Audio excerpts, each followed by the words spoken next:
2வது அதிகாரம்.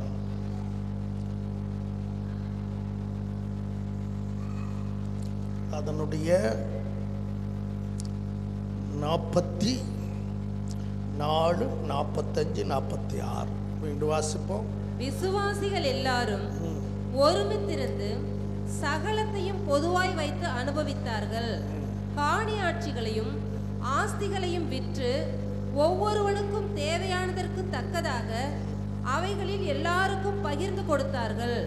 அவர்கள் ஒருமனப்பட்டவர்களாய் தேவாலயத்திலே அனுதினமும் தரித்திருந்து வீடுகள் தோறும் அப்பம் பிட்டு மகிழ்ச்சியோடும் கபடமில்லாத இருதயத்தோடும் போஜனம் பண்ணி. எல்லாரும் சத்தத்தை வைத்து ஒரு அல்லேலூயா சொல்லலாம். ஆண்டவருடைய வார்த்தைக்கு நேராக இருதயத்தை திருப்புவோம். கவனிங்க, நம்ம ஒரு சில மாதங்களாக அப்போஸ்தலர் நடவடிக்கையிலிருந்து 1ஆம் நூற்றாண்டினுடைய விசுவாசனுடைய வாழ்க்கை தரம் என்கிற தலைப்பில் தியானம் பண்ணி வருகிறோம். அல்லேலூயா. இதுவரைக்கும் 8 தலைப்புகளை நம்ம தியானம் பண்ணி முடித்து இப்பொழுது 9வது தலைப்பை தியானம் பண்ணிகிட்டு இருக்கிறோம். ஒரு அல்லேலூயா சொல்லுங்க சார். எல்லாருடைய கவனம் இங்கே இருக்குன்னு பேசக்கூடாது, பக்கத்தில் யாரும் பேசக்கூடாது. கவனிங்க. அதாவது நம்ம கடந்த 2 வாரமாக 1ஆம் நூற்றாண்டுடைய விசுவாசிகள் கொடுக்கிற விஷயத்தில் அவங்களுடைய ஆவிக்குரிய வாழ்க்கை சிறந்ததாக இருந்தது. அல்லேலூயா. ஆண்டவருக்காக கொடுக்கிற விஷயத்தில்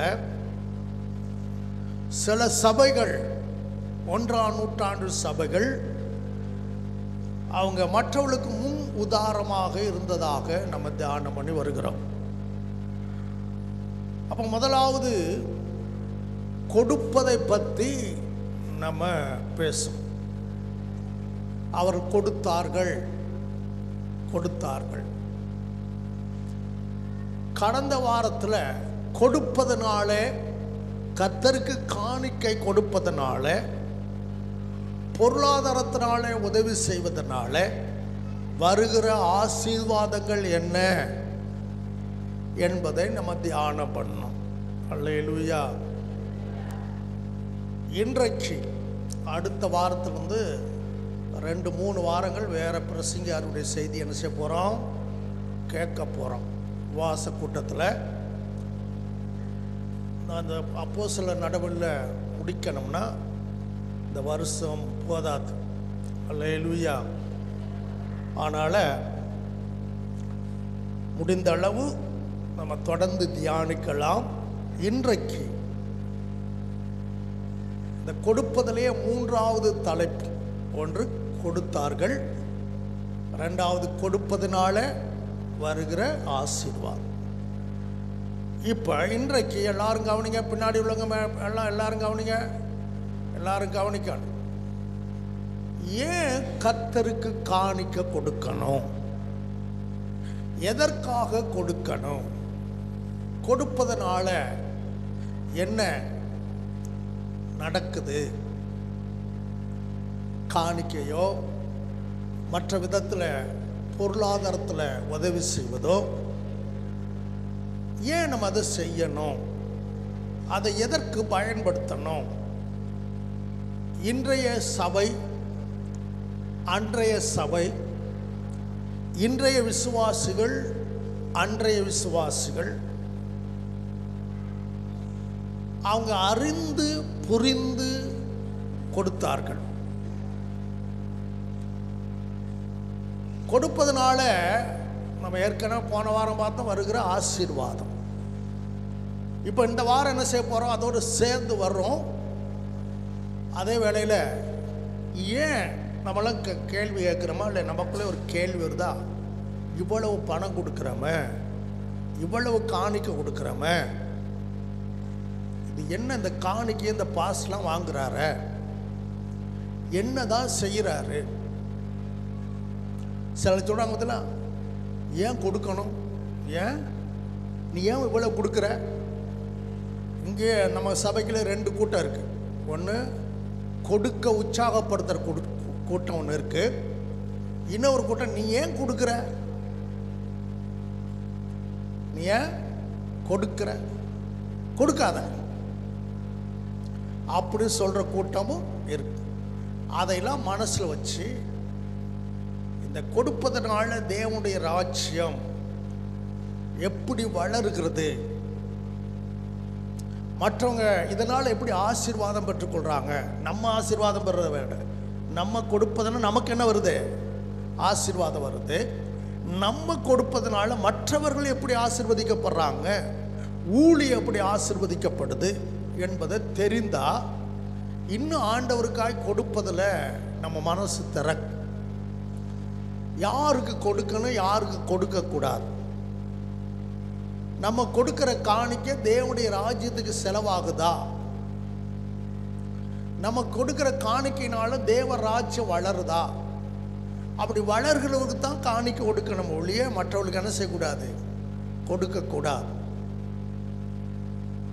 அதை அறிந்து செயல்படும். என்னால் முடிந்த அளவு நான் பழைய ஏற்பாடுக்கு போகாமல் புதிய ஏற்பாடுலேயே இப்போ என்ன செய்ய போகிறோம், பழைய ஏற்பாடில் அங்கே போகணும். அது சொல்லுவாங்களா, இது பழைய ஏற்பாடு, இது புதிய ஏற்பாடு.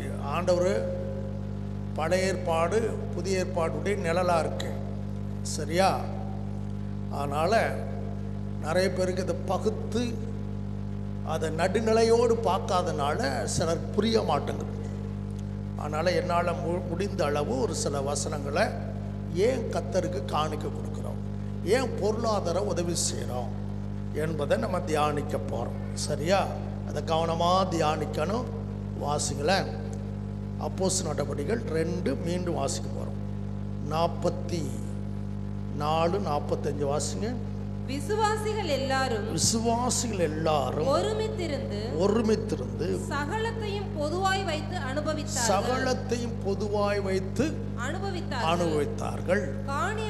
காணி ஆட்சிகளையும் ஆஸ்திகளையும் வித்து ஒவ்வொருவருக்கு தேவையானதுக்கு தக்கதாக அவைகளில் எல்லாருக்கும் என்ன செய்தாங்களாம், பகிர்ந்து கொடுத்தாங்க. அதை அப்படியே வச்சுக்கிட்டு 4வது அதிகாரம் 34, 35 வாசி. நிலங்களையும் வீடுகளையும் உடையவர்கள் அவைகளை விற்று விற்கப்பட்டவைகளின் கிரயத்தை கொண்டு வந்து அப்போஸ்தலருடைய பாதத்திலே என்ன செஞ்சாங்க, வைத்தார்கள். அவனவனுக்கு தேவையானதற்கு தக்கதாக பகிர்ந்து கொடுக்கப்பட்டது. அவர்களில் ஒன்றும் குறைவாயிருந்ததில்லை. எத்தனை பேர் இந்த வசனத்தை பார்த்தீங்க? நல்லா கவனிங்க. இப்ப 1ஆம் நூற்றாண்டுடைய விசுவாசிகள் இப்பதான் கிறிஸ்துவுக்குள் வந்திருக்கிறாங்க. அவங்க ஏற்கனவே இஸ்ரவேலர்கள், ஏற்கனவே யூதர்கள். ஆனால் அவங்க யெகோவா தேவனை ஆராதித்தவர்கள். மாம்சத்தில் வந்த இயேசுவை அன்றைக்கு உள்ள இஸ்ரவேலர்கள் யூதர்களாக ஏற்றுக்கொள்ளலை. ஆனால் இங்கே பேதுருடைய பிரசங்கத்தை கேட்டு 3000 பேர் ரட்சிக்கப்பட்டாங்க. எத்தனை பேர் ரட்சிக்கப்பட்டாங்க? 4வது அதிகாரத்தில் வாசிக்கும் பொழுது 4 நாளில் 5000 பேர் நினைச்சிட்டாங்க, ரட்சிக்கப்பட்ட கூட்டம் தான் சபை. அல்லேலூயா. எந்த கூட்டம் சபை? ஆமாம், ரட்சிக்கப்பட்ட கூட்டம் தான் சபை. இப்போ பார்த்தீங்கன்னா அன்றைக்கு உள்ள விசுவாசிகள் இன்றைக்கு உள்ள விசுவாசிகளை போல அல்ல. இன்றைக்கு உள்ள விசுவாசி வாரம் அப்படி உட்கார்றோம், அப்படியே இங்கேயே பார்க்குறோம், ஆமாம் என் ஆத்துமான்னு சொன்னோன்னு போயிடறோம். இது சரியான சபை கூடி வருதல் அல்ல. சிலர் கடமைக்காக கூடி வராங்க. கட்டாயத்துக்காக கூடி வராங்க, சிலர் தான் மனப்பூர்வமாய் கூடி வராங்க. சிலரே ஆராதனைக்கு போவோம் அப்படி சொல்லி உற்சாகப்படுத்தா தான் ஆராதனைக்கு வருவாங்க. அவளை உற்சாகப்படுத்தினா என்ன செய்ய மாட்டாங்க ஆராதனைக்கு. இன்றைக்கே நிறைய பேர் வேலைக்கு போயிட்டாங்க. நம்ம சபையில் ஞானஸ்தானம் எடுத்தவங்க எல்லாரும் வந்தாலும் 1650 பேர் இருக்கிறாங்க. எத்தனை பேர் இருக்காங்க? ஆமாம், 32 வருஷத்துக்குள்ள இங்கே மட்டும். சரியா? அவங்க மாறி மாறி வந்து இருக்கிறாங்க. சில சாயங்காலம் ஆராதனைக்கு கொஞ்சம் பேர் வரும், பகல்லாம் வேலைக்கு போயிட்டு. பாருங்களேன், உங்கள் வீட்டிலே பாருங்கள் எத்தனை பேர் வரல. உங்கள் வீட்டிலே நிறைய பேர் வரல. ஆனால் அன்னைக்கு ரட்சிக்கப்பட்டவங்க நம்ம முன்னாடி பார்த்தது போல் அவங்க தேவாலயத்தில் அனுதினமும் தரித்திருந்தார்களாம். வீடுகள் தோறும் என்ன செஞ்சாங்களாம்? அப்பம் விட்டாங்களாம். அவங்க ஆலயம் என்னம்னா, ஆலயத்துக்கு போகிறோன்னா அவங்களுக்கு ரொம்ப கொள்ள ஆசை. யாருக்கு? அவங்க 6 நாள் வேலை செய்வாங்க, 7வது நாள் வேலைக்கு போக மாட்டாங்க. சபை கூடி வருதில் என்ன இருந்தாலும் விட்டு விடவே மாட்டாங்க. அல்லேலூயா. இப்படி கூடி வரும்போது அவர்கள் ஒருவரை ஒருவர் விசாரித்தார்கள், ஒருவரை ஒருவர் பார்த்தார்கள். அல்லேலூயா. ஆமென். அவங்க இப்படி நீங்கள் எல்லாரும் இந்த பக்கம் பார்த்துக்கிறீங்களா? செய்தி நேரத்தில் மட்டும்தான் அப்படி பார்ப்பாங்க. மற்ற நேரமெல்லாம் பக்கத்தில் இருக்கிறவங்க, இன்றைக்கு வந்தவங்க, அவங்க வந்திருக்கிறாங்களே, இவங்க வந்திருக்கிறாங்களே, எந்த ஊர்லேருந்து வந்திருக்காங்க, இவங்க யார் என்பதை போய் நேரடியாக போய் விசாரிப்பார்கள். என்ன செய்வாங்க? விசாரிப்பாங்க. அவர் எல்லாரையும் விசாரிக்கும் பொழுது அவங்களுக்கு தெரிஞ்சிருச்சு நிறைய பேருக்கு தேவைகள் இருக்கு. என்ன இருக்கு? என்னது? சத்தத்தை கவனி தம்பி இங்கன்னு கவனிக்கணும். என்ன இருக்கு? தேவைகள் இருக்கு. ஆமா, நிறைய பேருக்கு என்ன இருக்கு? ஆமா, இயேசு இரத்தத்தினால மீட்கப்பட்ட ஒன்று கூடி வருகிற சபைக்கு அங்க வருகிற மக்களுக்கு என்ன இருக்கு?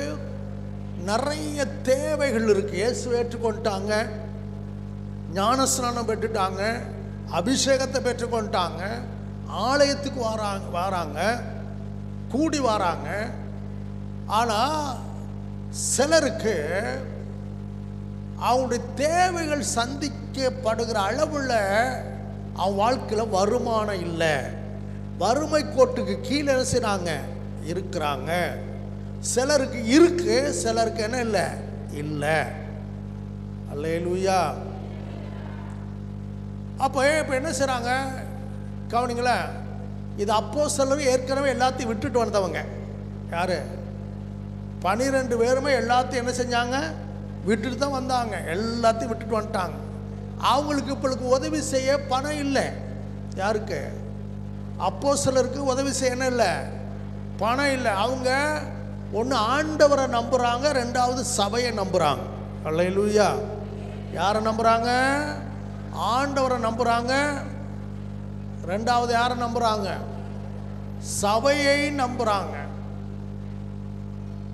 அவங்களுடைய நோக்கம் நாங்களோ ஜெபம் பண்ணுவதிலும் வேத வசனத்தை போதிக்கிற ஊழியத்திலும் இடைவிடாமல் என்ன செய்வோம்? தரித்து. இப்போ இவங்களால பொருளாதாரத்தினால கொடுத்து உதவி செய்ய முடியலை. அதனால் அங்கே உள்ள விசுவாச தங்கமான விசுவாசிகள். பேதுரு விசுவாசிகள் எப்படியாப்பட்ட விசுவாசிய அப்படின்னா நீங்கள் அடுத்து சொல்லிக்கிறீங்க. பேதுரு விசுவாசில எப்படியாப்பட்ட விசுவாசியா? இந்த மோகன் பாசுடைய விசுவாசில எப்படியாப்பட்ட விசுவாசியா? அவங்களும் தங்கமானவளாம். அப்படியா சொல்லுங்க, தங்கமானவளா? பார்ப்போம். அல்லேலூயா. என்ன தெரியுமா, இவங்க பார்த்தாங்க, வாராங்களா, அவங்க வந்துட்டு அப்படியே என் ஆத்துமாவே அப்படின்னு சொன்ன உடனே தட்டை எடுத்துட்டு அங்கே போய் நிற்க மாட்டாங்க. அதுவும் சண்டை. அது என்னது? ஆமாம், அது என்னது? எனக்கு சாம்பார் ஊற்றலை, எனக்கு கறி தொண்டு வைக்கலை, என்னை கவனிக்கலை, சண்டை. சில 2 தட்டு, இதில் கறி விழலை, இல்லை காய்கறி விழலை, அந்த ஜனங்களாம் அப்படி கிடையாது. எல்லாரையும் பார்ப்பாங்க. எல்லாரும் என்ன செய்வாங்க? பார்ப்பாங்க. பார்த்த உடனே அவங்க கண்டுபிடிச்சிட்டாங்க, இவங்களுக்கு தேவைகள் இருக்கு. என்ன இருக்கு? என்ன இருக்கு? தேவைகள் இருக்கு. என்ன இருக்கு?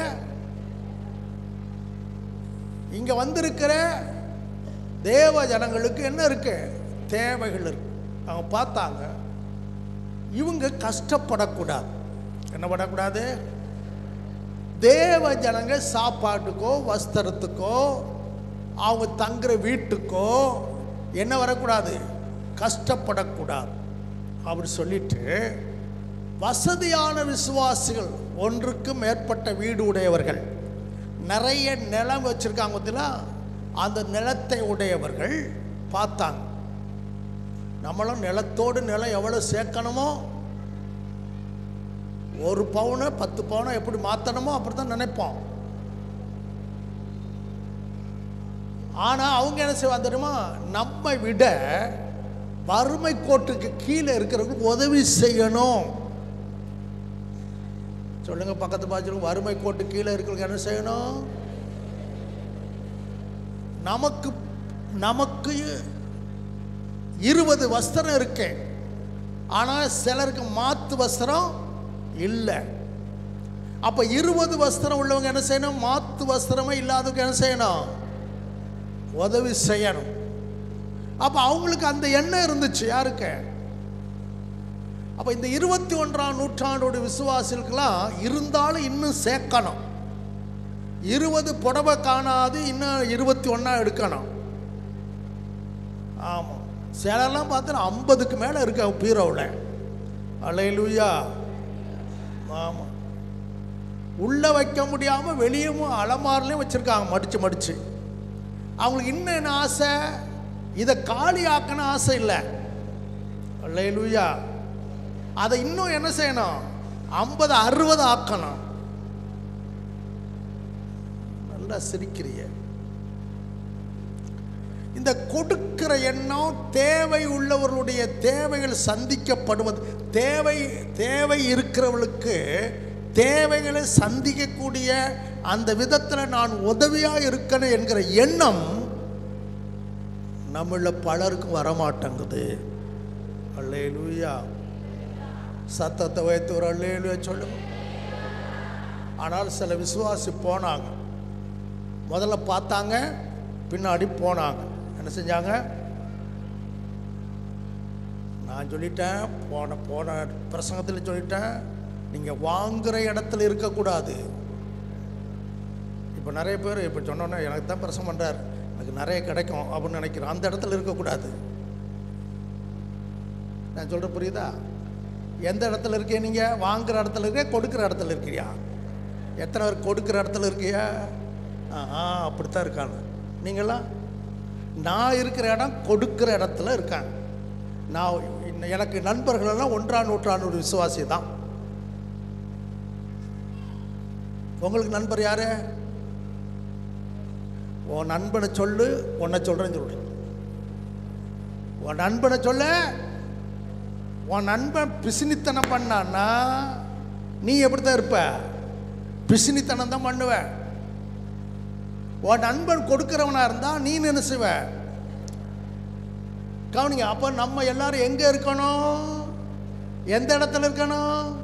கொடுக்கிற இடத்துல இருக்கணும். அந்த அப்படி இருந்து இப்போ வசனத்தை சிந்திக்கணும். அல்லேலூயா. அந்த இடத்துல நீங்கள் சிந்திச்சுன்னா நீங்கள் எப்படி மாறிடுவீங்க? கொடுக்குறவங்களா மாறிக்கு போவோம். வந்தாங்க பாருங்களேன், இவங்க யாருமே மற்ற விசுவாசிகள் கேட்கலை. நான் கஷ்டப்படுறேன், ஏழையாக இருக்கிறேன், மாற்று வசனம் இல்லை, சாப்பாட்டுக்கு வழி இல்லை, வீடு இல்லை, எனக்கு ஹெல்ப் பண்ணுங்க அப்படி யாருமே என்ன செய்யலை? கேட்கல. அவங்க பாட்டில் வந்தாங்க, அவங்க ஆராதிச்சாங்க, வசனத்தை கேட்டாங்க.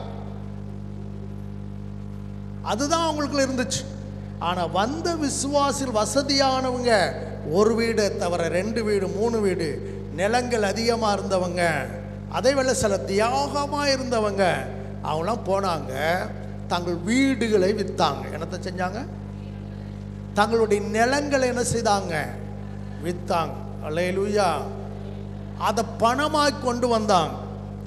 கொண்டு வந்து அப்போஸ்தலருடைய தலையில் வைக்கல. எங்கே வச்சாங்க? இன்னைக்கெல்லாம் சிலரை பார்த்தீங்கன்னா காசு எடுத்து கல்ல சுச்சு கேடு கெட்ட ஜனங்க. பணம் நமக்கு தெய்வம் அல்ல, கர்த்தர் தான் தேவன். பணம் எங்கே தான் இருக்கணும்? பாதத்தில் தான் இருக்கான் பணம். சில காலில் பணம் மிதிச்சுட்டா, ஐயோ லட்சுமி மிதிச்சுட்ட. நான் அந்த ஆட்கள்லாம் பார்த்த உருப்படாமையே போயிட்டா. பணத்தை கல்லில் வச்சவங்களாம், ஐயோ காலில் பணம் விழுந்துதா, நானும் காசு கீழே விழுந்தா இப்படி தடவி இப்படி தான் எடுப்பேன் காலால். நான் அதை தொட்டா கொஞ்சம். இந்த பணத்து மேலே நமக்கு என்ன வரக்கூடாது? அந்த ஆசையே வரக்கூடாது. பணத்து மேலே என்ன வரக்கூடாது? அவங்களுக்கு தான் பணத்தை அள்ளி கொடுப்பார் ஆண்டவர். பணத்து மேலே ஆசை வச்சுருக்கு கிள்ளித்தான் கொடுப்பார். எத்தனை பேருக்கு பணத்தை ஆண்டவர் அள்ளி கொடுக்கணும்? ஒருத்தருக்கு வேணாமா பணமே? ரொம்ப ரொம்ப பரிசுத்தாள். எத்தனை பேர் பணம் வேணும்? அள்ளி எத்தனை பேர் கொடுக்கணும்? நீங்கள் ஒன்று மட்டும் பண விஷயத்தில் உண்மையாக இருக்கணும். ஏன்னா சாத்தான் இன்னைக்கு நிறைய பேரை கவிழ்த்து போடுவது என்ன தெரியுமா? ஒன்று பணம், ரெண்டாவது பெண்ணு, மூணாவது பெருமை. இந்த 3 காரியத்தெல்லாம் பிசாசு ஊழியர்களை விசுவாசிகளை அட்டாக் பண்ணுறான். ஆமாம், பணத்தில் தவறி விழுந்து போன நிறைய பேர், பெண்கள் விஷயத்தில் விழுந்து போனவங்க, ஆண்கள் விஷயத்தில் விழுந்து போனவங்க நிறைய பேர். அதே போல் பெருமையில் விழுந்து போகிறவங்க எப்படியாப்பட்டவங்க? நிறைய பேர். இதில் கரெக்டாக இருந்தோம்னா கர்த்தர் நம்மளை ஆசீர்வதிச்சிடுவார். பணத்தை எங்கே வச்சாங்க? தலையில் வச்சாங்க. இப்போ தான் துளசி புத்தகம் பார்க்குறப்பா, அங்கே தான் எழுதியிருக்கு. 2 இடத்துல வருது. காலில் வச்சாங்க, காலில் வச்சாங்க, பாதத்தில் வச்சாங்கன்னு வச்சாங்க. நம்மளை எங்கே வச்சுருக்கான் பணத்தை? பணம் தான் நமக்கு தெய்வம். பணம் நம்ம தெய்வம் ஆயிடக்கூடாது. இயேசு தான் நமக்கு தெய்வம். அல்லேலூயா. அவங்க எல்லாம் வித்துட்டு கொண்டு வந்து அந்த பணத்தை யாருடைய பாதத்தை வச்சா? அப்போஸ்தலருடைய. அப்போஸ்தலர் அதை சந்தோஷமாக ஏற்றுக்கொண்டாங்க, ஸ்தோத்திரம் பண்ணி ஏற்றுக்கொண்டாங்க. வாங்கி அவங்க தங்களுடைய ஆடம்பரத்துக்கு செலவு பண்ணலை. எதுக்கு செலவு பண்ணலை? அந்த அந்த நிலத்தை வீட்டை விற்று கொண்டு வந்தாங்க காணிக்கை. அந்த காணிக்கை கொண்டு வந்து அவங்க எப்படி செலவழிச்சாங்க? அது வாசித்த பகுதி, தேவையானவர்களுக்கு அவனவனுடைய தேவைகளை அறிந்து பகிர்ந்து கொடுத்தார்கள். அவள் ஒருவனுக்கு என்ன இல்லை. அப்போ அந்த பேதுருடைய சபையில் நீங்கள் பார்த்தீங்கன்னா அங்கே யாருக்குமே எந்த குறைவும் இல்லை. யாருக்குமே என்ன இல்லை? குறைவு இல்லை. ஏன்? நிறைவுள்ளவங்க அதை விற்று காணிக்கையாக கொண்டு வந்து அப்போஸ்தலருடைய பாதத்தில் வச்சாங்க. அவர்கள் பார்த்தாங்க இவங்களுக்கு இந்த தேவை இருக்கு, இந்த காரியம் அவங்களுக்கு தேவை இருக்கு, அதை பகிர்ந்து கொடுத்தார்கள். அப்போ ஏன் நம்ம ஆண்டவருக்கு காணிக்கை கொடுக்குறோம் அப்படின்னு கேட்டிங்கன்னா, தேவையுள்ளவருடைய தேவைகளை சந்திக்க. ஒரு அல்லேலூயா சத்தத்தை வயத்து சொல்லுங்க பாப்பா. பக்கத்து பார்த்து நீங்கள் ஏன் காணிக்கை கொடுக்குறீங்க கேளுங்க. தேவையானவர்கள் நிறைய பேர் இருக்கிறாங்க, தேவை உள்ளவர்கள் நிறைய பேர் என்ன செய்கிறாங்க? இருக்கிறாங்க. அந்த காணிக்கையை வாங்கி அதை இன்னைக்கெல்லாம் பார்த்தேன்னா அதெல்லாம் சொல்ல வேணாம். அல்லேலூயா. இன்னைக்கு நிறைய கள்ள போதகர்கள், கள்ள தீர்க்கதரிசிகள்லாம் இன்னைக்கு வந்துட்டாங்க. ஒரு பொண்ணுக்கு சபையில் வந்து அந்த பாஸ்டர்கிட்ட, உங்கள் சபையில் ஒரு பொண்ணு பாருங்க அப்படின்னு சொன்னாங்க. என் மகனுக்கு என்ன செய்யுங்க, நான் 10 பவுன் நகை வாங்கி தரேன், அதில் 1 பவுன் எனக்கு தசம பாவமாக கொடுத்துரு. அப்படி கேட்குற ஊழியர்கள் நிறைய பேர் இருக்கிறாங்க. அது வரதட்சணை வாங்குவதே பாவம், இவங்க வரதட்சணையிலேயே தசம பாவம் வாங்குறாங்க.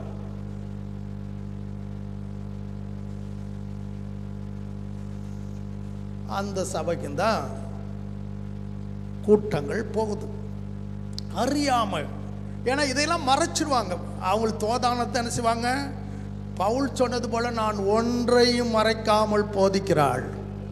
அல்லேலூயா, சத்தத்தை உயர்த்தி ஆமென். ஏன் காணிக்க வாங்குறோம், ஏன் நீங்க காணிக்க கொடுக்குறீங்க? தேவை உள்ளவர்கள் அதை அநேகர் இருக்கிறாங்க. அல்லேலூயா, தேவை உள்ளவர்கள் அநேகர் இருக்கிறாங்க.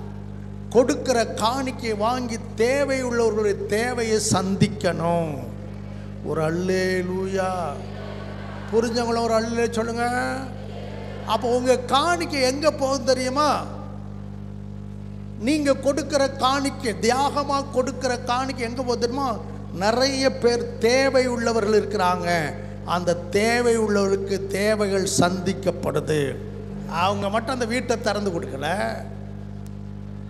பழைய வாழ்த்து சுவிசேஷம் வந்திருக்குமா? வந்திருக்காது. அங்கேருந்து ஊழியக்காரர் எழும்புவாங்களா? எழும்ப மாட்டாங்க. அங்கேருந்து தான் பழைய வாழ்த்து நிறைய ஊழியர்களே எழும்பி போயிருக்கிறாங்க. அல்லேலூயா. அப்போ உங்கள் பணம் வேஸ்டாக போதா? அப்போ இன்னும் கையை திறந்தா எப்படி இருக்கும்? கையை வைத்துங்க. கை சிலர் கையை வைத்த லேட் ஆகுது. எடுப்போமா எடுப்போமா? இந்த கையை திறந்தா சொல்லுங்க, இந்த கையை திறந்தா நிறைய பேருடைய இருதயத்துக்குள்ள இயேசு வந்துடுவார். ஒரு அல்லேலூயா. இந்த கையை மூடுனீங்கன்னா இந்த சுவிசேஷத்தினுடைய வாசலை அடைக்கிறீங்கன்னு அர்த்தம். அல்லேலூயா. சீமோன் பேதுருவை ஏற்றுக்கொண்டு உபசரித்தார். கொர்நேலியுடைய வீடு ரட்சிக்கப்படுவதற்கு ஏதுவானது. அல்லேலூயா. லீதியாள் வீட்டை திறந்து கொடுத்தாள், வீட்டில் தங்க வச்சாள். அன்னைக்கு வாசித்த மக்கதோனியா நாடு எங்கும் 8வது அதிகாரம் 2 வாசித்தீங்கன்னா 8:1 அன்றியும் சகோதரரே, மக்கதோனியா நாட்டு சபைகளுக்கு தேவன் அளித்த மக்கதோனியா நாட்டு சொல்லுங்க, மக்கதோனியா நாட்டு அப்படின்னா ஒரு சபையா சபைகளா? சரி, அந்த மக்கதோனியாவுடைய தலைநகர் தான் பிலிப்பு பட்டணம். அந்த மக்கதோனியாவுடைய சபைகளுக்கு தலைமை சபை எது தெரியுமா? பிலிப்பு. அந்த பிலிப்பு பட்டணத்தில் முதல் விசுவாசி யார் தெரியுமா? லீதியாள். அப்போ அந்த லீதியாள் ஊழியர்களை ஏற்றுக்கொண்டதுனால பிலிப்பு பட்டணத்தில் மட்டும் சபை இல்லை, அந்த மக்கதோனியா நாடு எங்கும் சபை உருவானதுக்கு நம்ம லீதியாவை 2 வசனத்தில் தான் வருது. ஆனால் அந்த அம்மா செய்த உதவி தான் அந்த ஏரியா முழுவதும் சபை தொடங்குவதற்கு காரணமாய் மாறினது. ஊழியர்களை ஏற்றுக்கொண்டு ஊழியருக்கு உதவி செஞ்சதுனால, ஊழியர்களை வீட்டுக்கு திறந்து கொடுத்தனால, சாப்பாடு கொடுத்தனால, பொருளாதார உதவி செஞ்சதுனால தான் சபைகள் வளர ஆரம்பிச்சிச்சு. புரிஞ்சவங்கள ஒரு அல்லேலூயா சொல்லுங்க, சத்தமா சொல்லுங்க. இந்த பிலிப்பு பட்டணத்து விசுவாசிகள், நல்ல விசுவாசிகள் 4வது அதிகாரம் 14 16 வரைக்கும் வாசி. சீக்கிரம் நேராச்சு.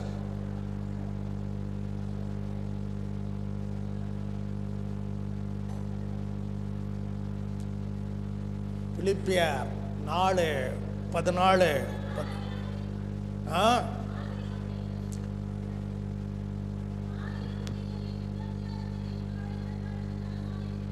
ஆகிலும் பிலிப்பியரை பார்த்து பவுல் சொல்றாரு, ஆகிலும் என்னோட உபத்திரவத்துல என்னோட உடன்பட்டது நலமா இருந்தது. மேலும் பிலிப்பியரே சுவிசேஷத்தின் ஆரம்பத்தில் நான் மக்கதோனியா ஊழியத்தை நிறைவேற்றிட்டு நான் புறப்பட்ட போது கொடுக்கல் வாங்கல் காரியத்தில் நீங்கள் மாத்திரம் உடன்படாமல் வேற எந்த சபை என்ன செய்யல, உடன்படவே இல்லை என்று நீங்கள் அறிந்திருக்கிறீர்கள். நான் தெசலோனிக்கே பட்டணத்தில் இருக்கையில என் குறைச்சலை நீக்கும்படி நீங்கள் 2 தரம் அனுப்பினீர்கள். ஒரு அல்லேலூயா சொல்லுங்க. போதும் போதும். இவர் இப்ப எங்க ஊழியம் செய்றாரு? தெசலோனிக்கே பட்டணத்தில் பவுல் ஊழியம் செய்றார். தெசலோனிக்கே மக்களுக்கு சுவிசேஷம் அறிவிக்கணும். தெசலோனிக்கே பட்டணத்தில் சபையை ஸ்தாபிக்கணும். யார் போயிருக்கா? பவுல் போயிருக்கிறார். அந்த பவுலுக்கு பண சப்போர்ட் பண்ணது யாரு? பொருளாதார உதவி செஞ்சது அதிகமா பிலிப்பு பட்டணத்தில் உள்ள சபையார். ஒரு அல்லேலூயா. அவர் சொல்ல, நீங்க 2 தரம் எனக்கு காணிக்க என்ன செஞ்சீங்க? அனுப்புனீங்க. எங்க இருக்கும்போது உங்க காணிக்கை வச்சு தான் நான் இங்க ஊழியம் செஞ்சேன். ஒரு அல்லேலூயா. எதை வச்சு ஊழியம் செஞ்சேன்? அப்ப இப்ப பணம் ஊழியம் செய்தா இல்லையா? சொல்லுங்க வாயத்தர். என்ன செய்து? பணம் ஊழியம் செய்யுது. உங்க பணம் என்ன செய்யுது? பக்கத்து பாச்சு. உங்க பணம் ஊழியம் செய்து. நீங்க கொடுக்கிற பணம் சந்தேகப்படாதைய. ஆமா, அது என்ன செய்த? என்ன பண்ணுத? புரிஞ்சவங்கள ஒரு அல்லேலூயா சொல்லுங்க. அப்ப நீங்க ஊழியம் செய்யாட்டாலும், இப்ப பிலிப்பி பட்டணத்தார் தெசலோனிக்கே பட்டணத்துக்கு போய் ஊழியம் செய்யாட்டாலும் இவங்க சார்பா யார் அனுப்புறாங்க? பவுல் அனுப்புறாங்க. பவுல் தெசலோனிக்கையில் இருக்கும்போது அவருக்கு வழி இல்லை. ஏன்னா அங்கே யாருமே காணிக்க கொடுக்கல. புது இடம், புதுசாக சுவிசேஷம் அறிவிக்க போறாரு. அங்கே யாரும் என்ன கொடுக்கல. அப்போ யார் தான் கொடுத்து உதவனா? சொல்லுங்க. பிலிப்பு பட்டணத்தாரும் காணிக்க கொடுத்தாங்க. அப்போ அந்த காணிக்கை எங்கே போகுது? ஊழியருக்கு போகுது. ஊழியர் என்ன செய்கிறாரு? ஆமாம், தேவராஜ்யத்தினுடைய சுவிசேஷத்தை பிரசங்கித்து சபையை எழுப்புகிறார். ஒரு அல்லேலூயா. சரி, ஒன்று காணிக்கை எதுக்காக கொடுக்குறோம்? தேவை உள்ளவருடைய தேவை. ஆமாம், சிஸ்டர் கரெக்டாக சொன்னாங்க. தேவை உள்ளவருடைய. ஆமாம். 2வது ஏன் காணிக்க கொடுக்குறோம்? ஊழியக்காரர்கள் ஊழியத்தை செய்வதற்காக, சபைகளை ஸ்தாபிப்பதற்காக, ஆண்டவர் அறியாத மக்களுக்கு போய் ஆண்டவரை சொல்வதற்காக பின்னாடி இருந்து அந்த பண சப்போர்ட்டு அது உதவியா இருக்கு. ஒரு அல்லேலூயா. 8 குறிப்பு இருக்கு. ஆமாம், இந்த குறிப்பை மட்டும் மாற்றிட்டு நம்ம ஜெபிக்கலாம். மூன்றாவது அப்போஸ்தலர் 9வது அதிகாரம் 36லேருந்து 39 வரைக்கும் வாசிங்க.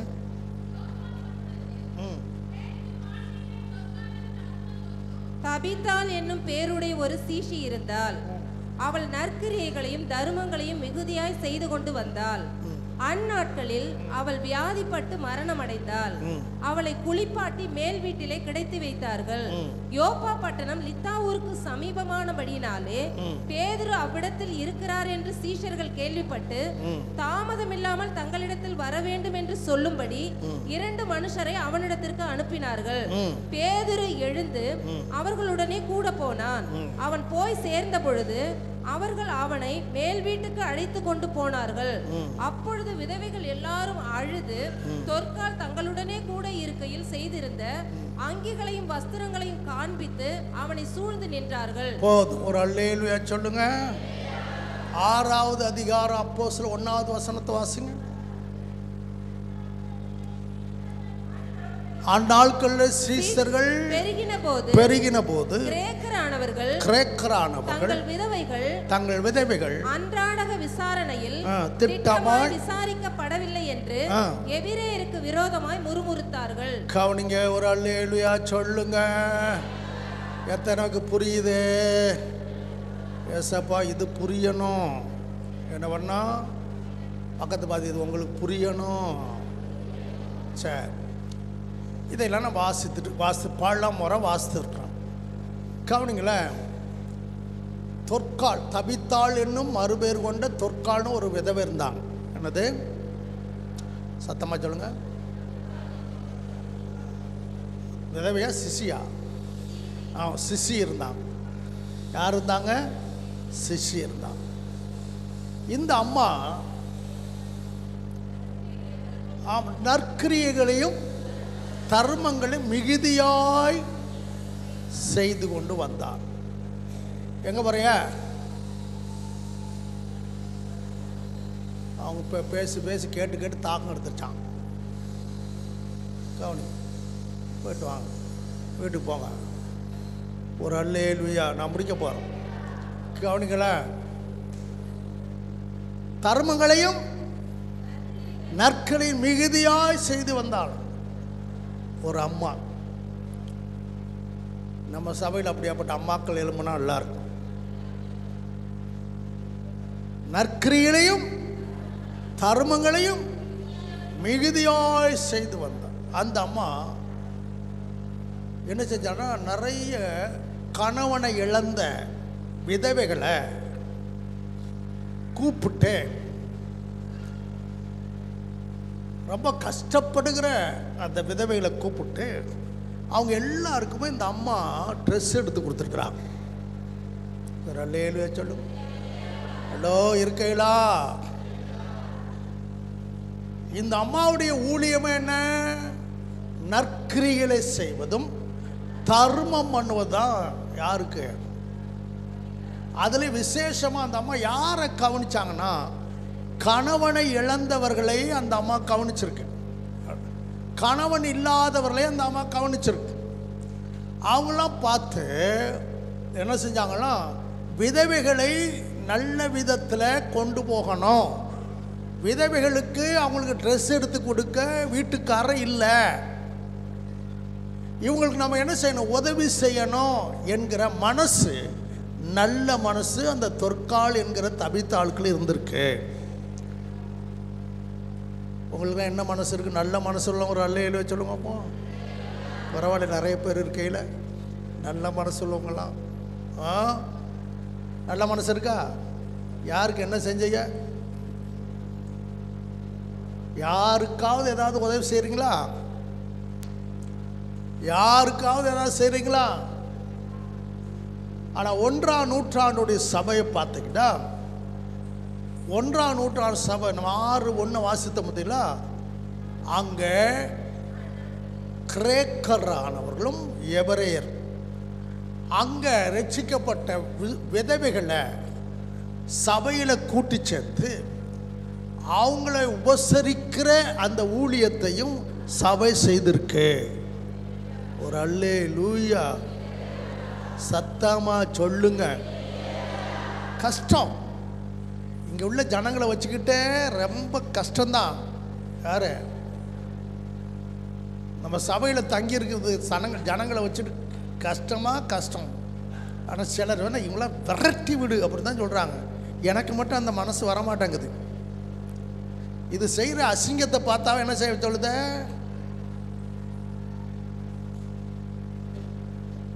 விரட்டி விடு. அசிங்கம் தான் பண்ணும், அட்டகாசம் தான் பண்ணும். சண்டை வரல, அங்கேயே சண்டை வந்துச்சா இல்லை? எனக்கு சாப்பாடு சரியாக கொடுக்கல. கிரேக்கரானவர் இங்கே போய் பாருங்களேன், மூட்டை முடிச்சுனா ஒரு இங்கே பின்னாடி மூட்டை முடிச்சுனா வைக்கிறதுக்கு ஒரு இது கட்டி கொடுத்துருக்கோம், அங்கே வைக்க மாட்டேங்குது. எல்லாத்தையும் இங்கே வச்சு வாரங்கள்லாம் பார்த்து இது என்ன சபையாடா இது? எதை அந்த ஜனங்கள்லாம் பேரெல்லாம் சொல்லக்கூடாது. அந்த ஜனங்க இருக்குது, அந்த ஜனங்களாச்சும் இப்போ டீசெண்டாக இருக்குது.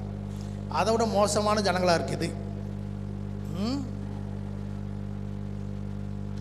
ஐயோ, எவ்வளோ பாடுபட்டிருப்பாங்க. அதனால தான் பவுல் தீமோத்தேயுக்கு எழுதும்போது சொல்கிறாரு, என்ன சொல்கிறாருன்னு கேட்டிங்கன்னா, 1 தீமோத்தேயு 5:9-10 வாசிங்க. 60 வயதுக்கு குறைவானவளும் ஒரே புருஷனுக்கு மனைவியாய் இருந்தவளுமாகி பிள்ளைகளை வளர்த்து அந்நியரை உபசரித்து பரிசுத்தவான்களுடைய கால்களை கழுவி உபத்திரப்படுகிறவர்களுக்கு உதவி செய்து சகலவித நற்கிரியைகளையும் ஜாக்கிரதையாய் நடப்பித்து இவ்விதமாய் நற்கிரியைகளை குறித்து நற்சாட்சி பெற்றவளுமாய் இருந்தால் அப்படிப்பட்ட விதவையையே விதவைகள் கூட்டத்தில் சேர்த்துக் கொள்ள வேண்டும். யாரைத்தான் விதவைகள் கூட்டத்தை சேர்க்கணுமா? யார? அது ஒன்று வாசிங்க. யார விதவைகள் கூட்டத்தை சேர்க்கணுமா? 60 வயசு குறையாதவளும் 60 வயசு தானணும். ரெண்டாவது ஒரு புருஷனுக்கு என்ன செஞ்சிருக்கணும்? மூணாவது பிள்ளைகளை நல்லா என்ன செய்யணும்? வளர்த்து அந்நியரை உபசரித்து பரிசுத்தவான்களுடைய கால்களை என்ன செய்யணுமா? இப்படியாப்பட்டவ இருந்தா அவங்கள மட்டும் என்ன செய்ய?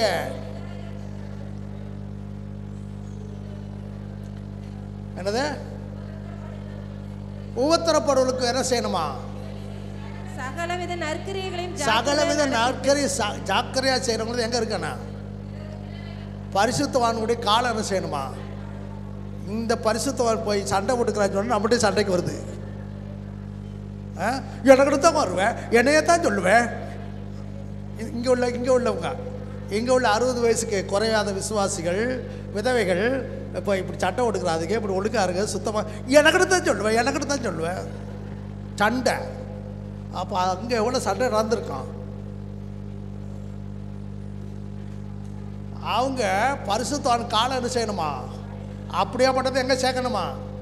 மற்றவங்க துரத்தி விடு. அந்த 60 வயசு கீழே உள்ள ஆளுக்கெல்லாம் வச்சிருக்காத, விதவையாக இருந்தாலும் வச்சுக்கிறார் விரட்ட. அப்படி கீழே எழுதியிருக்கு. கீழே வாசிங்களா?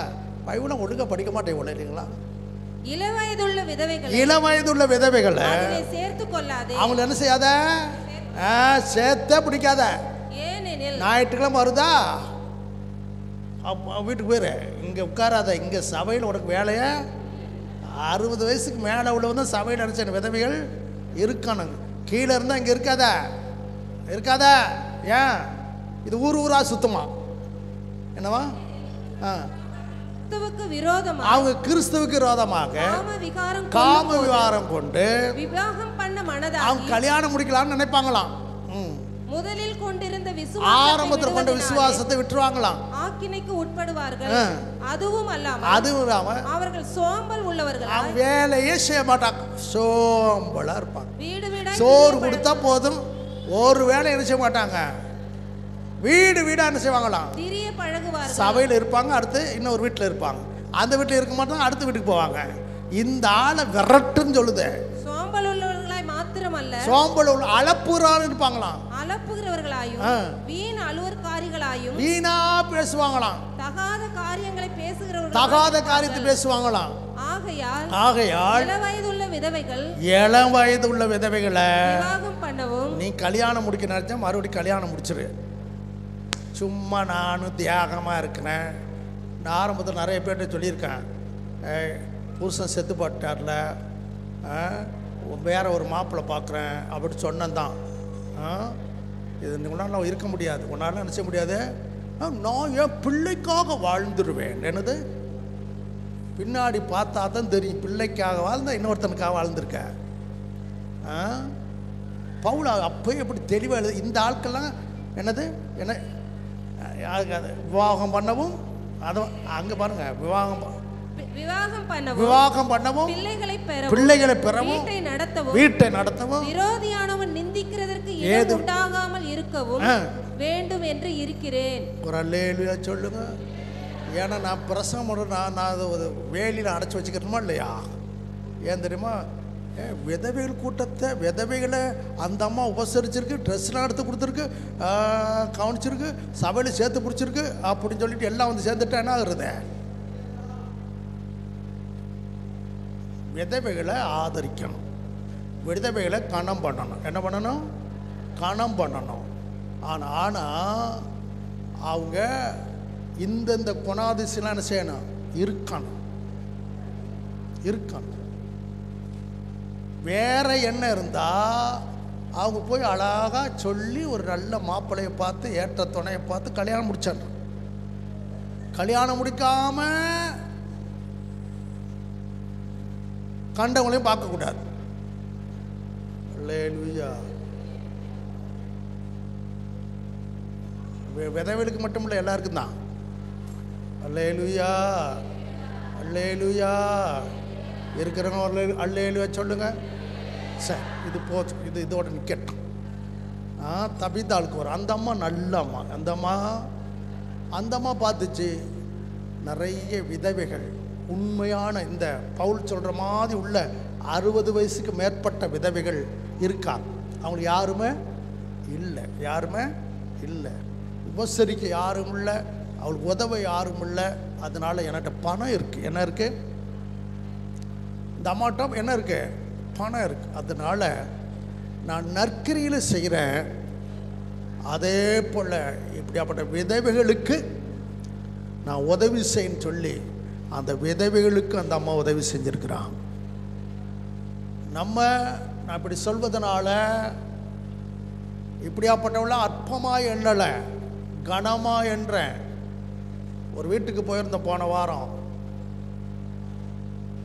போயிருந்தோம். மகளுக்கு பெண் பார்க்க வந்தாங்க. அது அம்மா பெண்ணுடைய தாய், புருஷன் இல்லை. அவளை முன்னையே நிறுத்த மாட்டேங்கிறாங்க. என்ன செய்ய மாட்டேங்கிறாங்க? தட்டை கொடுத்தாலும் யார்கிட்ட தான் கொடுக்காங்க? அம்மா பெத்த அம்மா, 10 மாதம் சுமந்த அம்மா இருக்கு, அவங்க கையில் இடத்த கொடுக்க மாட்டேங்கிறாங்க, தட்டை கொடுக்க மாட்டேங்கிறாங்க. ஏன்னா வாழா வெட்டியான், விதவையான், கைம்பண்ணான். உலகம் எவ்வளோ மோசமாக இருக்குது தெரியுமா? நானும் அந்த அம்மா நீ வந்து வாங்கன்னா நீ வா, சித்தப்பா வா, சித்தி வா, அவங்க கையில் தான் கொடுக்குறாங்க. 10 மாதம் சுமந்து பெத்த மகளுக்கு யார் தட்டு வாங்குறத? காரணம் என்ன? புருஷன் இல்லை, புருஷன் செத்து போயிட்டா. உலகம் அப்படி விதவைகளை மட்டமாக எண்ணுது, சபை அப்படி எண்ணக்கூடாது. ஒரு அல்லேலூயா. உங்கள் வீட்டிலெல்லாம் முன்னாடி நிறுத்தி நல்ல காரியத்துக்கு யாரைத்தான் முன் நிறுத்தணும். அப்படின்னா நீ சரியான விசுவாசி இல்லைன்னா நீ உலகத்தில் இருக்குன்னு அர்த்தம். அல்லேலூயா. உன் புருஷன் செத்து போக்கு எவ்வளோ காலம் ஆகும்? இந்த அம்மா வேதனைப்படுது, அடுத்த நாள் மண்டை போட்டான்னா நீனே நாள் தான் விதவை தானே. அப்போ விதவைகளை முன்னின்று என்ன செய்யணும்? யாராவது புருஷன் கைவிட்டு போயிட்டான்னா இது நல்ல பக்தி உள்ள விசுவாசியாக இருக்கும், அதை நிறுத்தாத முன்னாடி. இது வாழா வெட்டியா, மூஞ்சி மோரையும் பாருவேன். எனக்குலாம் நம்ம ஆண்டவர் மட்டும் ஒரு சாட்டை கூட அடிடா அப்படின்னா இவனை சவுக்கால கட்டி வச்சு அடிக்கணும். இல்லைலாம் வாழா வெட்டி. விசுவாசிகளுக்கு அந்த எண்ணம் இருக்கக்கூடாது. பக்கத்தில் பார்த்து உங்களுக்குலாம் அந்த எண்ணம் இருக்கக்கூடாது. நீங்கள் அப்படி செஞ்சீங்கன்னா வெந்த புண்ணில் வேலை பாய்ச்சுங்க, எரியிற வீட்டில் எண்ணெயை ஊற்றுறீங்க. நீ வா, நீனா பெத்த புருஷன் அவர் போயிட்டாரு, அதுக்கு இது என்ன தப்பு செஞ்சிச்சு? உலகம் அப்படி இருக்க. ஹலோ, பின்னாடி உள்ள கவனிக்கிறீங்களா? பின்னாடி உள்ள கவனிக்கிறவங்க அல்லேலூயா சொல்லுங்க. யாராவது விசுவாசியை செஞ்சேன்னா நானே அங்கே வந்துருந்தேன்னா மண்டையை உடைச்சிட்டு ஆண்டவர்கிட்ட போய் மன்னிப்பு கட்டுவேன்.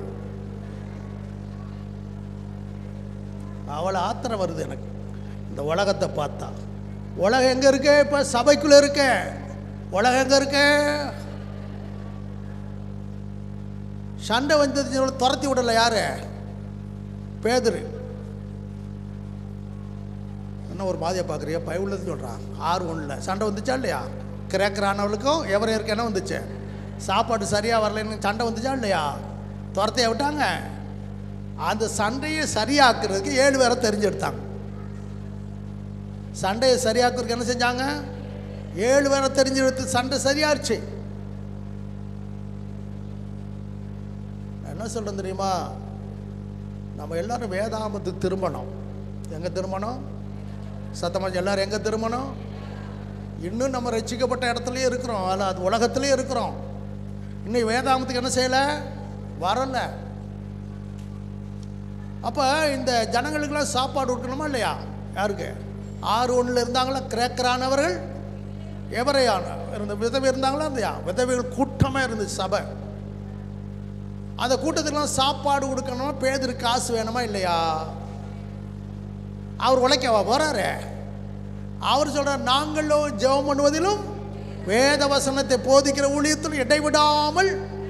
எங்க ஊழியம் ஜெபம் பண்றது, எங்க ஊழியம் பிரசங்கம் பண்ணுவது. ஆனால் உங்கள் ஊழியம் இருக்குதே உங்களை சரியாக்குவது. நீங்கள் தான் வேலைக்கு போகிறீங்க, நீங்கள் தான் உழைக்க போகிறீங்க, உங்கள் கையில் தான் காசு இருக்குது. நீங்கள் அதை காணிக்கையாக கொண்டு வந்து கொடுத்தா இந்த விசுவாசிகளை, ஏழை விதவைகளை சரியாக நாங்கள் நடத்துவோம். ஒரு அல்லேலூயா. அப்படின்னா நிறைய பணம் செலவழிச்சிருக்கு விதவைகளுக்காக. யாரு? 1ஆம் நூற்றாண்டுடைய சபை விதவைகளுக்காக என்ன செலவழிச்சிருக்கு? ஒரு அல்லேலூயா. சத்தமாக சொல்லுங்களேன். இங்கே கிறிஸ்மஸுக்கு இந்த விதவைகளுக்காக ட்ரெஸ் எடுத்து கொடுப்போம். முன்னாடி நிற்கிறது யார் தெரியுமா? புருஷன் இருக்கிற ஆள் தான் வந்து நிற்கும். எது வந்து நிற்கும்? நான் பார்ப்பேன், இதுக்கு தானே புருஷன் இருந்துச்சு, இது எப்போ விதவையாச்சு?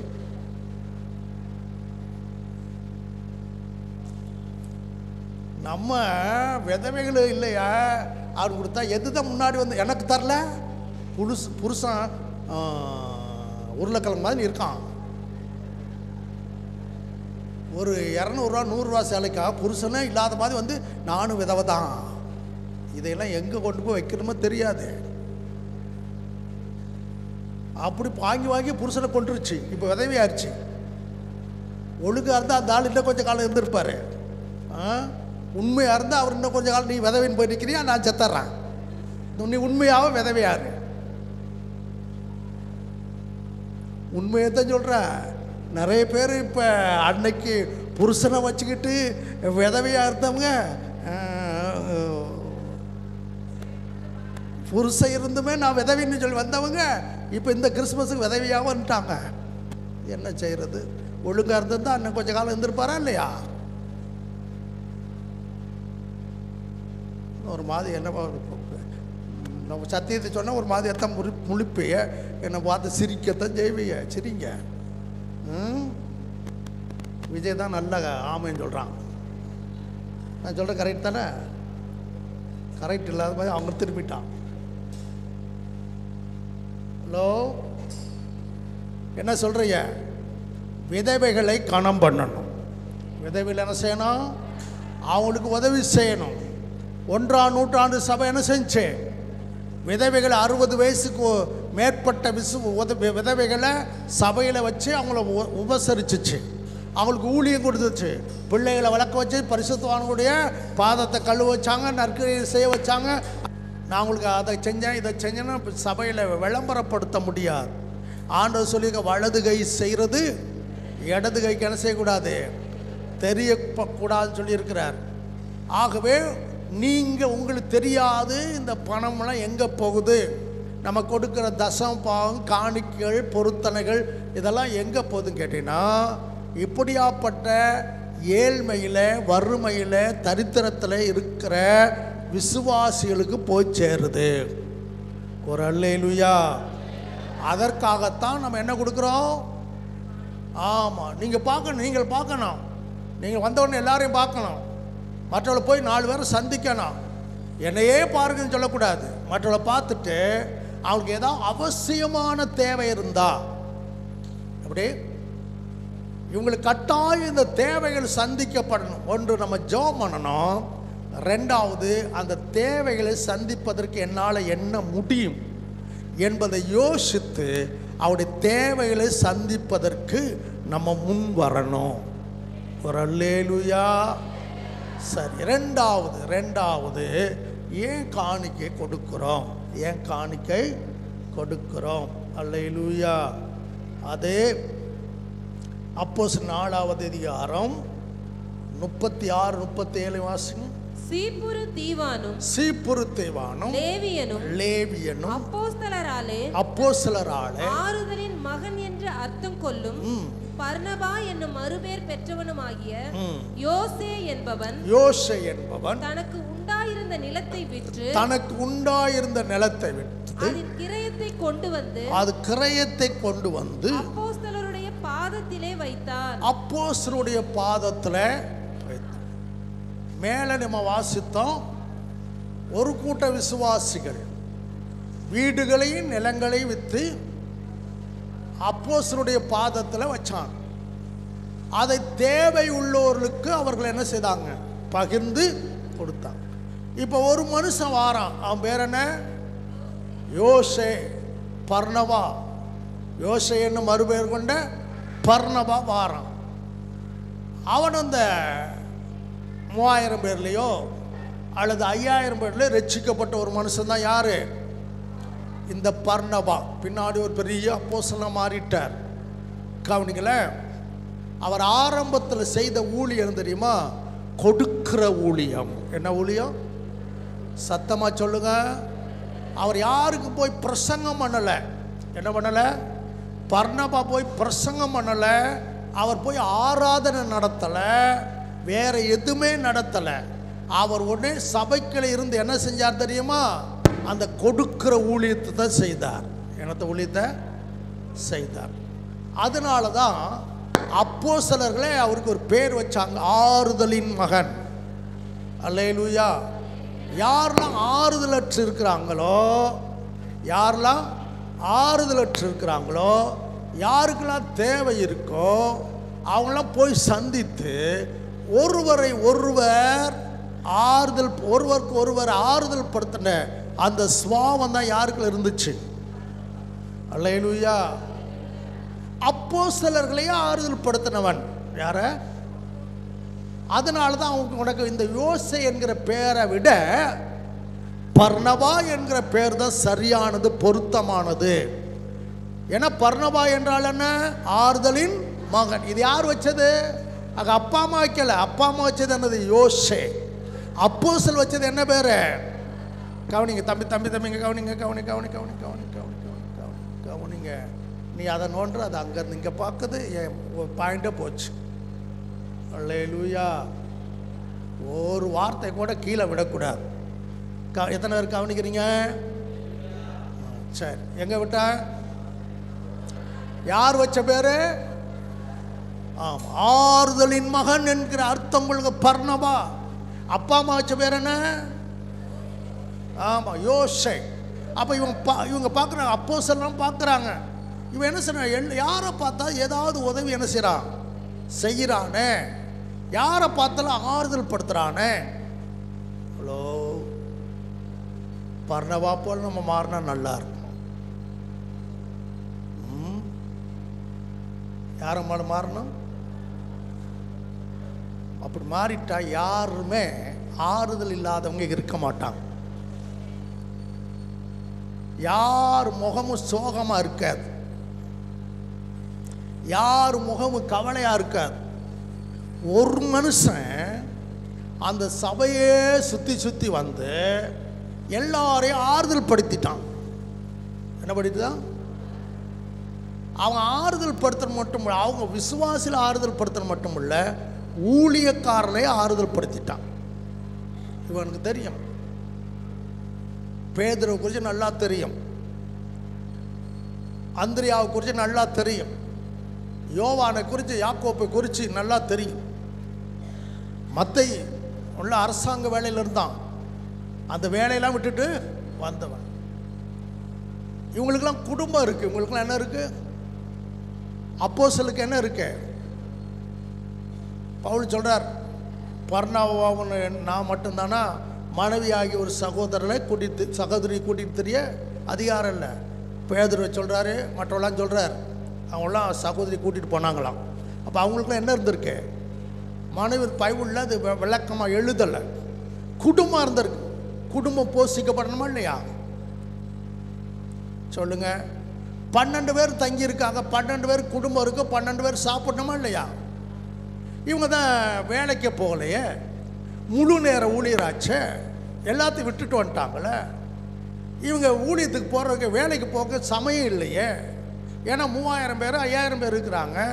அவங்களுக்கு ஜெபம் பண்ணணும், அவங்களுக்கு வசனத்தை என்ன செய்யணும், போதிக்கணும். இதுக்கு என்ன போதாது, நேரம் போதும். இவங்க எங்கே போய் பணத்தை சேகரிப்பாங்க? சாப்பிடணுமா இல்லையா, ட்ரெஸ் கொடுத்தணுமா இல்லையா, தங்கருக்கு வீடு இருக்கணுமா இல்லையா? ஆனால் இவர்களுடைய தேவைகளை யார் பார்த்தா? ஒரு அல்லேலூயா. யார் பார்த்தா? அப்போஸ்தலருடைய தேவைகளை அறிந்தவன் யாரு? அதனால அவன் என்ன செஞ்சான் தெரியுமா? ஏன் நமக்கு அந்த வீடு எதுக்கு?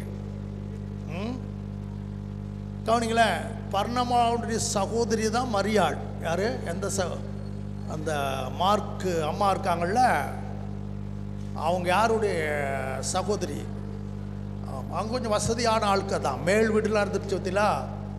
ஆமாம், பார்த்தாங்க நமக்கு தான் பணம் இருக்கு, நமக்கு என்ன இருக்கு, இந்த வீடு சும்மா தானே இருக்கு, இந்த நிலம் சும்மா தானே இருக்கு, அப்போஸ்தலன் கஷ்டப்படுறாங்களே.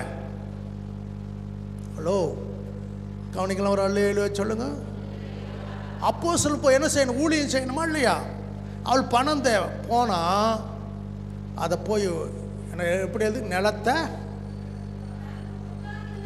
தனக்கு உண்டான நிலத்தை விற்று அது கிரயத்தை கொண்டு வந்து அப்போஸ்தலருடைய பாதத்தில் என்ன செஞ்சான், வைத்தான். ஒரு அல்லேலூயா சொல்லுங்க, சத்தமா சொல்லுங்க.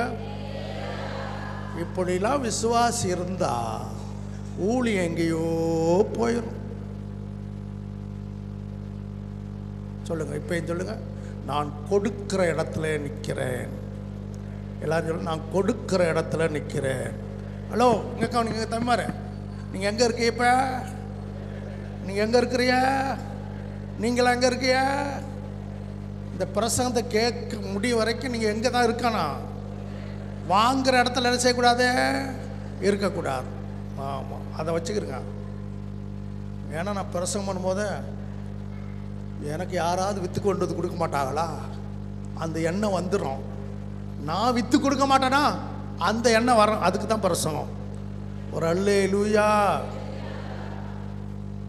கவனிங்க, இவன் பார்த்தான் அப்போஸ்தலர்கள் ஊழியம் செய்கிறாங்க, அவங்களுக்கு நிறைய தேவைகள் இருக்கு, அவங்க தேவைகள் என்ன செய்யணும், சந்திக்கப்படணும்.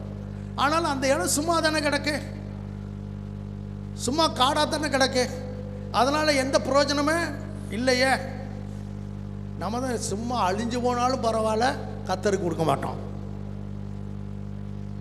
அது சும்மாவே கிடக்கும், ஒன்றுக்கு உதவாமல் போய் அழிஞ்சு போனாலும் பரவாயில்ல, கெட்டு போனாலும் பரவாயில்ல, அதை யாருக்கும் என்ன செய்ய மாட்டோம், கொடுக்க மாட்டோம்.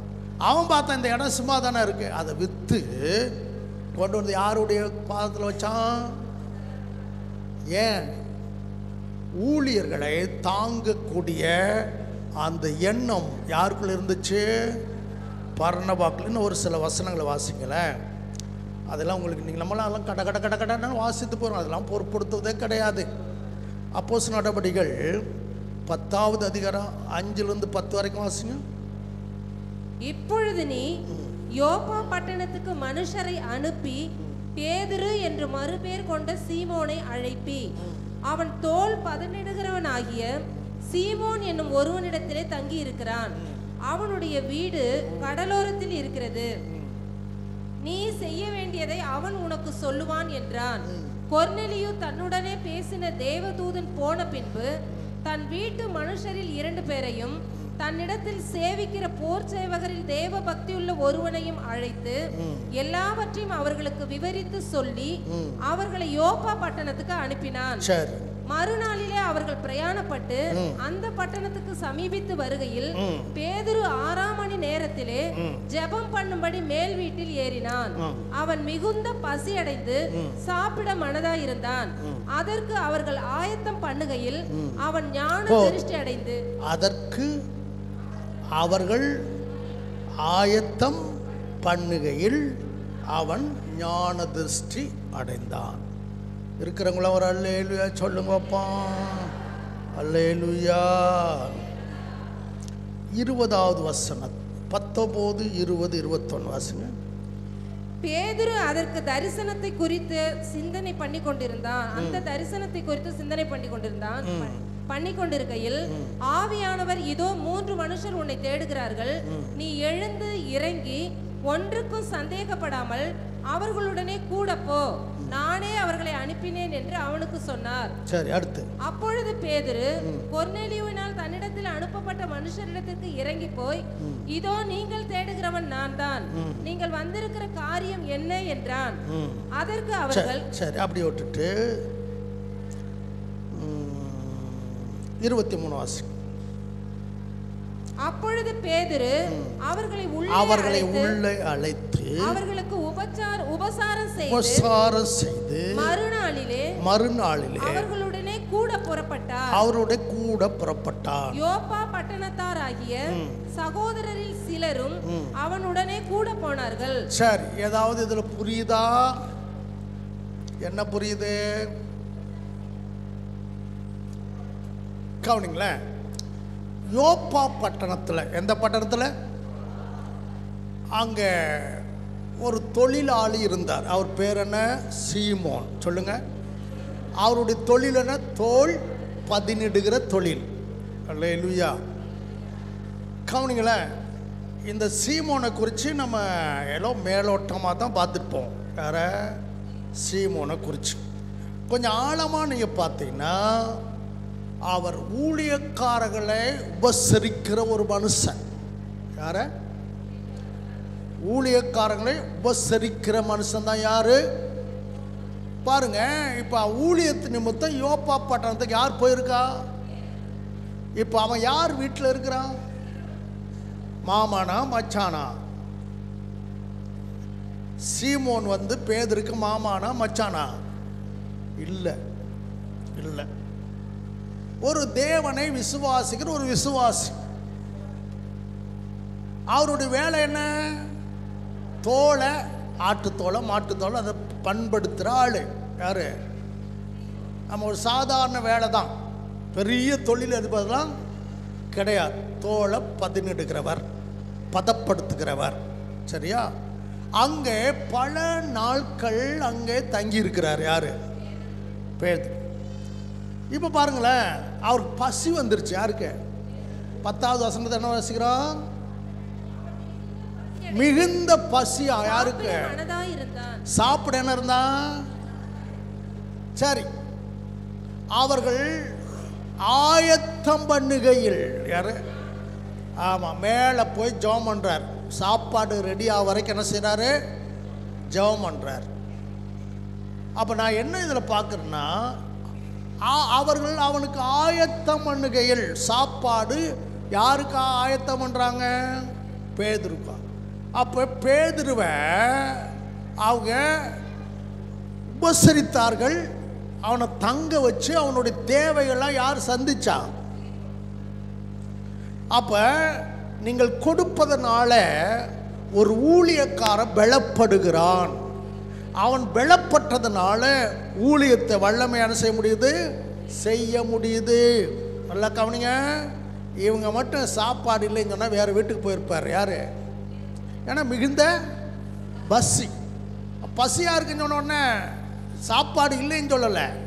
இவர் எவ்வளோ நாள் தான் எங்கள் வீட்டில் வந்து இவ்வளோ நாள் தங்கியிருக்காரு, இவருக்கு வேறு வேலையே இல்லையா அப்படின்னு சொல்லலை. என்ன செஞ்சாங்க? ஆயத்தம் பண்ணாங்க. என்ன செஞ்சாங்க? பேதுருவுக்கு சாப்பாடு என்ன செஞ்சாங்க? ஆயத்தம் பண்ணாங்க. சரி, இப்போ கொர்நேலி வீட்டிலேருந்து 3 பேர் வந்துட்டாங்க. எத்தனை பேர் வந்துட்டாங்க? யாரை தேடி? சரி, பேதுருக்கு தான் சாப்பாடு கொடுத்தாங்க. இவங்க முதல் நாள் வந்தவங்க மறுநாள் தான் போகிறாங்க. யார்? கொர்நேலி வீட்டிலேருந்து அனுப்பப்பட்டவங்க முதல் நாள் வந்தாங்க. அவர் உள்ளே ஏற்றுக்கொண்டார். யார் வீட்டில்? ஆமாம், சீமோன் வீட்டில் ஏற்றுக்கொண்டு உபசாரம் செஞ்சாராம். அந்த வீட்டுக்காரங்க என்ன செஞ்சுருக்காங்க? ஹலோ, இருக்கையிலா இருக்கிறவங்க அல்லேலூயா சொல்லுங்க. இந்த பிரசங்க சாபத்தின் கட்டை உடைக்கும், தரித்திரத்தின் கட்டை உடைக்கும். அல்லேலூயா. ஆசீர்வாதத்தை கட்டவிழ்த்து விடும். நீங்கள் நல்லா புரிஞ்சிருக்கணும். நம்ம கொடுக்கிற ஒவ்வொரு பைசாவும் ஒவ்வொரு காரியமும் அநேகர ஊழியத்தில் எடுத்து பயன்படுத்துவதற்கு அது உதவியாக இருக்கணும். உங்களுக்கு தெரியுமா? நீங்கள் என்ன நினைக்கிறீங்க? நான் ஏதோ ஒரு 10 ரூபா போடுறேன், 20 ரூபா போடுறேன், 50 ரூபா போடுறேன், 100 ரூபா போடுறேன்னு நினைக்கிறீங்க இல்லையா? அது எங்கே போய் யாரை ஆசீர்வதிக்கும் தெரியுமா? யாரை பயன்பட வைக்கிறது தெரியுமா? அநேக ஊழியர்களை. ஒரு அல்லேலூயா சத்தமா சொல்லுங்க. புரிஞ்சவங்களாம் ஒரு அல்லேலூயா சொல்லுங்க. ஏன்னா உங்களுடைய மைண்டு கொஞ்சம் க்ளீன் ஆகணுமா இல்லையா? அல்லேலூயா. உங்கள் வீட்டுக்கு ஒரு ஊழியக்காரர் வந்தாங்கன்னா அவங்களுக்கு சாப்பாடு கொடுக்குறீங்களே, உங்கள் வீட்டுக்கு ஒரு ஊழியக்காரர் தான் காணிக்க கொடுக்குறீங்களே, ஏன் அவர்கள் அடுத்த ஊரில் போய் ஊழியம் செய்வதற்கு வாய்ப்பாக இருக்கும். ஒரு அல்லேலூயா. மறுநாளில் வரைக்கும் ஒரு நாள் வரைக்கும் யார் வீட்டில் தங்கியிருந்தாங்க? கொரோனா வீட்டில் இருந்து எத்தனை பேர் வந்தாங்க? 3 பேர். எத்தனை பேர் இருந்தாங்க? 3 பேர் வந்தாங்க. 3 பேர் பேதுருவோடு சேர்ந்து எத்தனை பேர்? 4 பேருக்கும் அந்த வீட்டில் அவன் தங்க வச்சு நல்லா இருக்குன்னு சொல்லி வந்தவங்களை வாங்கையான்னு சொல்லி உபசாரம் பண்ணாங்கன்னா அது நல்ல விசுவாசி குடும்பமா இல்லையா? ஹலோ, இருக்கிறவங்கள ஒரு அல்லேலூயா சொல்லுங்க. பழைய ஏற்பாடில் எலிசா சூடேமத்துக்கு போனார்.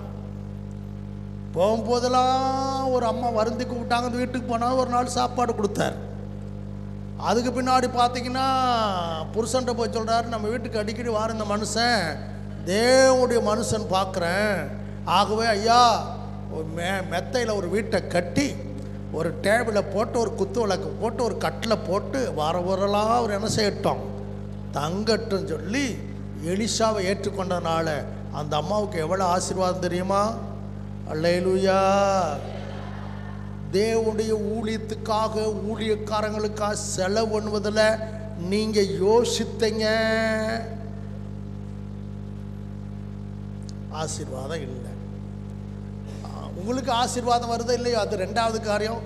தேவனுடைய ராஜ்யம் வளராது. அல்லேலூயா. அந்த குடும்பம் யாரு? சீமோன் குடும்பம். பேதுரை ஏற்றுக்கொண்டு இல்லாதம பேதுரை தேடி வந்த 3 பேரை ஏற்றுக்கொண்டு நல்லா கவனிச்சாங்க. அதனால நல்ல பலத்தோடு கொர்நேலி வீட்டுக்கு போனாங்க. அங்கே போய் அந்த ஜெப கூட்டத்தை நடத்தினாங்க. ஆமாம், பேதுரு பிரசங்கம் பண்ணார். அந்த குடும்பமே ரட்சிக்கப்பட்டது. அல்லேலூயா. இதுக்கு பின்னாடி இருப்பது கொடுக்கிற மனப்பான்மை. கொடுத்தனால ஊழியர்கள் பலப்பட்டார்கள். இன்னொரு வசனத்தை சேர்த்து வாசித்துருவோம். அப்போஸ் 16 13 15 வரைக்கும். ஓய்வு நாளில் நாங்கள் பட்டணத்துக்கு வெளியே போய் ஆற்றின் அருகே வழக்கமாய் ஜெபம் பண்ணுகிற இடத்தில் உட்கார்ந்து அங்கே கூடி வந்த ஸ்திரீகளுக்கு உபதேசித்தோம். அப்பொழுது தியத்தீரா ஊராளும் ரத்தாம்பரம் விற்கிறவளும் தேவனை வணங்குகிறவளும் ஆகிய லீதியாள் என்னும் பேருள்ள ஒரு ஸ்திரீ கேட்டுக்கொண்டிருந்தாள். பவுல் சொல்லியவைகளை கவனிக்கும்படி கர்த்தர் அவள் இருதயத்தை திறந்தருளினார். அவளும் அவள் வீட்டாரும் ஞானஸ்நானம் பெற்ற பின்பு அவள் எங்களை நோக்கி, நீங்கள் என்னை கர்த்தரிடத்தில் விசுவாசம் உள்ளவள் என்று எண்ணினால் என் வீட்டிலே வந்து தங்கியிருங்கள் என்று எங்களை வருந்தி கேட்டுக்கொண்டாள். சரி, வருந்தி யாரு? லீதியா. நல்லா கவனிங்கள. இப்போ மிஷினரியாக வந்திருக்கிறாங்க யாரு? பவுல் மட்டும் இல்லை, பவுலோடு சேர்ந்து ஒரு பெரிய டீம் இருக்கு. கவனிய ஒரு குழுவா எங்க வந்திருக்கிறாங்க? ஆமாம், மக்கதோனியாவுக்கு வந்திருக்கிறாங்க, பிலிப்பு பட்டணத்துக்கு வந்திருக்கிறாங்க. அவங்களுக்கு என்ன இல்லை, தங்குவதற்கு வீடு இல்லை, அவங்க ஜெபம் பண்ணுவதற்கு ஒரு இடம் கூட இல்லை. அவங்க எங்கே தான் ஜெபம் பண்ணாங்க? ஆத்தங்கரையில். இந்த அம்மாவை கர்த்தர் அந்த ஜெபத்தில் ரட்சித்தார். யாரை? லீதியாளை கர்த்தர் ரட்சித்தனால அந்த அம்மா என்ன செஞ்சாங்க? எங்கள் வீட்டில் இதுவரைக்கும் நீங்கள் ஆத்தங்கரையில் அங்கங்கே தங்கி இருக்கிறீங்க, இப்போ நீங்கள் எங்கள் வீட்டில் வந்து என்ன செய்யுங்க, தங்கி இருங்கன்னு சொல்லி கடமைக்காக கூப்பிடலை. நம்மளாம் சொல்லும் போது சாப்பிடுங்க, சாப்பாடு கொடுக்க மாட்டோம். என்ன செய்வோம், சாப்பிடுங்க, ஆனால் கொடுக்க மாட்டோம். வாங்க, எப்படி இருக்கிய, இதெல்லாம் கடமை. ஆனால் அவங்க எப்படி இருந்தாங்கன்னா வருந்தி கூப்பிட்டாங்களா, எப்படி எங்கள் வீட்டில் வந்து என்ன செய்யுங்க. யாருக்கு? அப்போ நிறைய பணம் செலவாயிருக்கு. யாருக்கு? லீதி ஆளுக்கு என்ன செலவாயிருக்கும் சொல்லுங்க. இது உங்களுக்கு போர் அடிக்கத்தான் செய்யும். இதை உள்ளே போச்சுன்னா கட்டுகள் உடைஞ்சிடும், நீங்கள் கொடுக்குற இடத்துக்கு வந்துடுவீங்க. அதனால் மற்றவங்களும் ஆசீர்வதிக்கப்படுவாங்க. இப்போ பவுலுடைய டீமும் எவ்வளவு காலம் அங்கே ஊழியம் செஞ்சாங்களோ அவ்வளவு காலம் யார் வீட்டில் இருந்தாங்க? லீதியாவினுடைய வீட்டில் இருந்தாங்க. அவங்க கொஞ்சம் கூட முகம் கோணலை. ஐயோ இத்தனை பேருக்கு சாப்பிடணுமே, இவ்வளோ பணம் தேவையே, பணம் குறையுத, ஐயோ இவங்களுக்கு டெய்லி 3 வேளை என்ன செய்யணும், சாப்பாடு கொடுக்கணுமே, அங்கே தங்கருக்கு வசதி ஏற்படுத்தி கொடுக்கணுமே என்று அவர்கள் முகம் கோணலை. அவருக்கு தெரியும், இந்த ஊழியக்காரங்க வந்ததுனால தான் நான் ரட்சிக்கப்பட்டேன். அல்லேலூயா.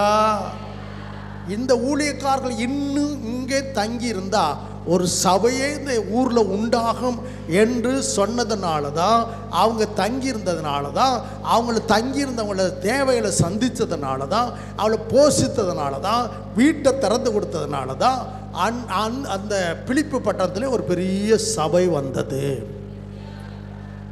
அப்போ நீங்கள் கொடுக்குற காணிக்கை எதுக்கு? ஊழியக்காரர் தாங்கினா என்ன நடக்குது? சபையே எழும்புது. புரிஞ்சவங்கள ஒரு அல்லேலூயா சொல்லுங்க, சத்தமா சொல்லுங்க, உற்சாகமா சொல்லுங்க. அல்லேலூயா. ஆளை இல்லையா? நாங்கள் இங்கே வந்த போது மடமோட்டரட்டில் ஒரு 100 ரூபாய்க்கு என்ன செஞ்சோம், வாடகைக்கு ஒரு வீட்டை எடுத்தோம். அவர் சோசியம் பார்க்குறவர், யாருமே சோசியம் பார்க்க வரல நாங்கள் போனதுனால. 2 வருஷத்துக்குள்ளே 1.5 வருஷத்துக்குள்ளே வீட்டை காலி பண்ண சொல்லிட்டார். அப்போ தான் இங்கே ஒரு 5 சென்ட் அதனால் வாங்கினோம். அந்த 5 சென்ட்டை வாங்கிட்டு அங்கே உள்ள அந்த பந்தல்லாம் பிரித்து சின்ன குடிசை போட்டோம். போட்டுட்டு தங்கருக்கு இடம் இல்லை. இந்த பக்கத்தில் இருக்க அவர் இறந்துட்டார், களியப்பெருமாள். அவங்க எங்கே இருந்தது இந்த இங்கே செட்டு போடுறது தெரியல. மழை காலம் கவனிங்க. அவர் பக்கத்தில் இருந்த மோட்டார் செட்டை கொடுத்தார். அதில் தங்கி இருந்துக்கிட்டு தான் அந்த செட்டை போட்டோம். அதுவும் ஒரே நாளில் 6ஆம் நேரத்தில் புயலில் விழுந்துருச்சு. அந்த மோட்டார் செட்டும் விழுந்துருச்சு. தூங்க முஞ்ச மரம் விழுந்துருச்சு. எங்கே போகிறது தெரியல. நடந்தே பழைய பாலத்துக்கு போனோம். அங்கே சித்ராசுடைய அம்மா தான் அந்த வீட்டினுடைய ஒரு ஓரத்தை திறந்து கொடுத்தாங்க. அல்லேலூயா. அங்கே போய் அவங்க வீட்டை திறந்து கொடுத்தாங்க. அங்கே போய் தான் தங்கியிருந்து மறுபடியும் ஊழியத்தை தொடங்கி இதை விழுந்து ஒன்று எடுத்து கட்டினோம். அந்த குடும்பத்தையே ரட்சிப்புகளை நடத்தினோம். இப்போ அவங்க 3 சபையை தொடங்கிட்டாங்க. எங்களை ஏற்றுக்கொண்டாங்க, வீட்டை திறந்து கொடுத்தாங்க, அவங்க ரட்சிப்புகள் வந்தாங்க. இப்போ 2 பையனுக்கு ஒரு சபை தொடங்கி கொடுத்து அவங்க ஒரு சபையை நடத்துகிறாங்கன்னா ஊழியக்காரர்களை உபசரித்ததுனால, ஏற்றுக்கொண்டதுனால. அவங்க செஞ்ச இந்த சர்ச்சில் இருக்கிற கரண்ட்டு அவங்க தான் அன்னைக்கு 3000 ரூபா செலவு. அவங்க தான் அதுக்கு பணத்தை கொடுத்தவங்க. இன்றைக்கி வெளிச்சத்தில் இருக்க முடியல. எப்பயோ ஒரு 30 வருஷத்துக்கு முன்னாடி செய்த உதவி எத்தனை பேர் ஆசீர்வதிக்கப்படுறாங்க. ஒரு அல்லேலூயா. இப்படித்தான் உங்கள் பணம் ரகசியமாக தேவனுடைய ராஜ்யத்துக்கு செலவிடப்படுது.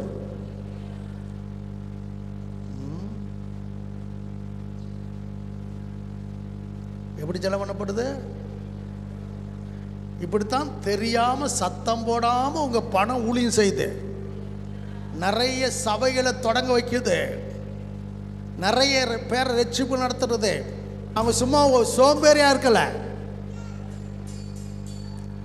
நற்கிரியில செஞ்சாங்களாம், பிள்ளைகளை வளர்த்தாங்களாம், பரிசுத்தவான்கள் பாதத்தை என்ன செஞ்சாங்களாம், கழுவுனாங்களாம். அதனால ஏன் காணிக்க கொடுக்குறோம்? ஒன்று 3 காரியம் சொல்லியிருக்கான். ஒன்று, தேவையுள்ளவருடைய தேவைகளை. 2வது, ஊழியக்காரருக்கு உதவி செய். 3வது, ஆமாம், இதுக்கு மேலே நேரம் இல்லை, எல்லாரும் எழுந்து நிற்போம், ஜெபம்.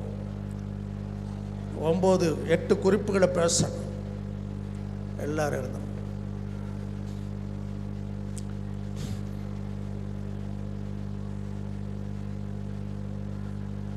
எல்லாரும் அப்படி எழுந்து நில்லுங்க. 1 நிமிஷம் ஜெபம் பண்ண போகிறோம். கேட்ட வசனத்தை மனசில் கொண்டு வருவோம். நீங்கள் கொடுக்கிற காணிக்கை, நீங்கள் கொடுக்கிற காணிக்கை இப்படித்தான் தேவநாம மகிமைக்காக செலவு செய்யப்படுகிறது. தேவையுள்ளவருடைய தேவைகள் சந்திக்கப்படுகிறது. ஊழியக்காரங்களை இன்னும் ஊழியம் செய்வதற்கு உதவியாக இருக்கிறது. விதவைகளெல்லாம் போஷிப்பதற்கு அது உதவியாக இருக்கிறது.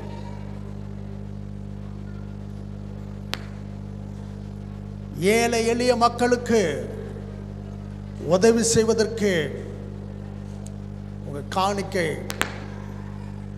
அது பிரயோஜனமாக இருக்கிறது. சபை இல்லாத இடங்களில் சபையை கட்டுவதற்கு, ஊழியர்களுக்கு உதவி செய்வதற்கு உங்கள் காணிக்க பயன்படுத்தப்படுகிறது. மிஷனரிகளை அனுப்புவதற்கு, ஆண்டவர் அறியாத இடங்களுக்கு மிஷனரிகளை அனுப்புவதற்கு உங்கள் பணம் உதவியாக இருக்கு. இப்படியே சொல்லிக்கிட்டு போகலாம். நீங்கள் கர்த்தருக்கு காணிக்க கொடுக்கிறோம் என்பதை நீங்கள் வருத்தப்பட்டு கொடுக்கக்கூடாது, கவலைப்பட்டு கொடுக்கக்கூடாது. நீங்கள் சத்தம் போடாமல் உங்கள் காணிக்கை உங்களுக்காக ஊழியம் செய்து, பல விதத்தில் உங்கள் காணிக்கை ஊழியம் செய்து, அதனால தான் இந்த ஆலயம் எழும்பி இருக்கிறது, கட்டடங்கள் எழும்புகிறது, சபைகள் எழும்புகிறது, ஊழியம் வளருகிறது, பாவிகள் மனம் திரும்புறாங்க, சுவிசேஷ அறிவிப்பதற்கு பிரயாணம் பண்ணுகிறோம். பல விதத்தில் நீங்க கொடுக்கிற காணிக்க உங்களுடைய சார்பாக ஊழியம் செய்கிறது. அதனால உங்க கையை தாராளமாய் திறக்கணும், உங்க இருதயத்தை தாராளமாய் திறக்கணும். ஆண்டவருக்காக கொடுப்பதில் மனசு பெருசா இருக்கணும். 1ஆம் நூற்றாண்டுடைய விசுவாசிகள் எல்லாம் அவங்க அறிந்து செயல்பட்டாங்க. என் காணிக்கை நான் கொடுக்கிறேன், அது பிரயோஜனமாய் போய் கொண்டிருக்கிறது என்று சொல்லித்தான் கொடுத்தாங்க. நிலங்களை விற்றாங்க, வீடுகளை விற்றாங்க, ஆசைகளை விற்றாங்க, கொடுத்தாங்க. சிலரெல்லாம் கொடிய தரித்திரத்திலையும் மக்கதோனியா சபையார் கொடுத்தாங்க. அதனால தேவனுடைய ராஜ்யம் வளர்ந்தது. ஆண்டவரே, நான் கொடுக்கிற காணிக்க ஒன்றும் வீண் போகல, என் இருதயத்தில் இருக்க தவறான எண்ணங்களை எடுத்து போட்டுருங்க, தவறான சிந்தையை எடுத்து போட்டுருங்க. இயேசுவே,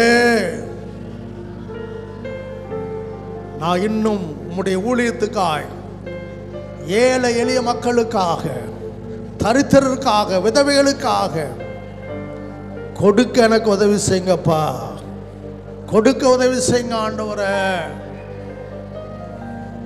ராபா தாலா காரா தாலா காரா தாலா பாதுரியா. மக்கதோனியா சபை, பிலிப்பி பட்டணத்தில் உள்ள சபை கொடுத்ததுனால அந்த நாடு முழுவதும் சபைகள் எழும்பினது. நாடு முழுவதும் சபை எழும்பினது. அநேகர் ஆறுதல் அடைந்தாங்க. ஏசப்பா, என் கரங்களை நான் திறந்து கொடுக்க எனக்கு இது கிருபைதான். என் இருதயத்தை திறந்து கொடுக்க கிருபைதான். கிருபைதாங்க, கிருபைதான், கிருபைதான், கிருபைதாங்க, கிருபைதாங்க. ஆண்டவர் மாறாத கரத்தில் ஒப்பு கொடுக்கிறப்பா. இவங்க ஊழியம் செய்யாட்டாள், கிராமத்துக்குள்ள போகாட்டாள், ஜனங்களை சந்திக்க முடியாட்டாள். அவங்க எத்தனையோ பேருடைய பணம் தேவராஜ்யத்துக்காக பயன்படுகிறது. ஆண்டவரே, அவர்களை ஆசீர்வதியும், கொடுக்கிற மக்களை ஆசீர்வதியும், இந்த சத்தியத்தை அறிந்த மக்களை ஆசீர்வதியும். ஆண்டவர், பணம் எல்லாவற்றுக்கும் உதவி சொன்னீங்களே, எங்களுக்கு பண ஆசை வேணாம். தேவனுடைய ராஜ்யத்துக்கு அள்ளி அள்ளி கொடுக்க எங்க கரங்களை பலப்படுத்துங்க ஆண்டவரே, எங்க கரங்களை பலப்படுத்துங்க ஆண்டவர்.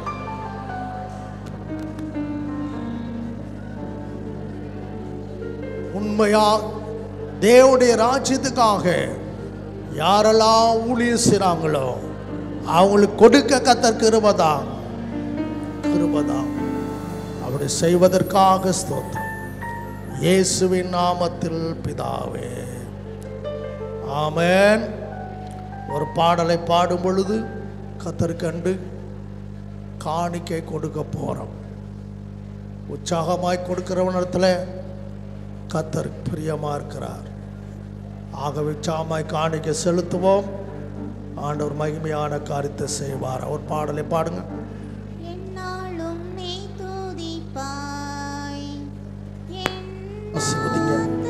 எல்லா நன்மையினால் திருப்தியாக்குங்க. வசனத்தை கேட்டிருக்கிறாங்க, அதன்படி வாழ எங்களுக்கு கிருபைதான். தொடக்கம் முதல் முடி வரைக்கும் இந்த ஆராதனை பொறுப்பேற்று ஸ்தோத்திரம். இந்த கொடுக்கப்பட்ட காணிக்கை கர்த்தர் அங்கீகரிங்க, ஆசீர்வதிங்க. இப்படி பிள்ளைகளுடைய எல்லா தேவையிலும் சந்திங்க, குறைவில நிறைவாக ஆசீர்வதிங்க. இயேசுவின் நாமத்தில் பிதாவே. எல்லாரும் சேர்ந்து சொல்லுவோம். என் ஆத்துமாவே கர்த்தரை ஸ்தோத்திரம், என் முழுவதுமே அவருடைய பரிசுத்த நாமத்தை ஸ்தோத்திரம். என் ஆத்துமாவே கர்த்தரை ஸ்தோத்திரம், கர்த்தர் செய்த சகல வாரங்களையும் மறவாதே. நம்முடைய கர்த்தராகிய இயேசு கிறிஸ்துவினுடைய கிருபையும் பிதாவாகிய தேவனுடைய அன்பும் பரிசுத்த ஆவியானுடைய அன்யோன்ய ஐக்கியம் வந்திருக்கிற அவரோடு இன்றும் என்றும் சதா காலில் கூட இருப்பதாக.